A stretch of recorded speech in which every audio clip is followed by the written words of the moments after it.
જુઓ ગાઈસ બેયને લઈ લીધા અમારા બાથ્યુડા કેમ છે જો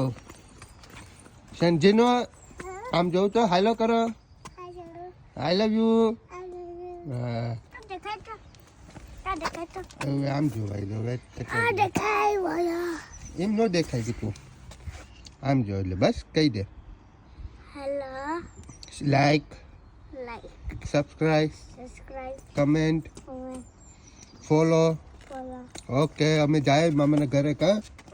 અમે પેલા શોપમાં જઈએ કા જીનું આમ હાલવાનું આમ ઉપર હાલો બસ હા તેરીલમ જીનું ચૂ આમ ઉપર હાલો હા એમ ગાડી આવે જો ગાડી ગઈ ને જો બધી તમે આ નોટી છે બધી જો નોટી છે નોટી માઈજીનું નોટી છે ઝૂલા દોડવાની બેન પણ દોડે ચલો પછી મહિલા આપણે થોડીક વારમાં ગાઈશ ઘરે પહોંચીને મળશું હું તમને ઘરે બતાવીશ ઓકે બાય બાય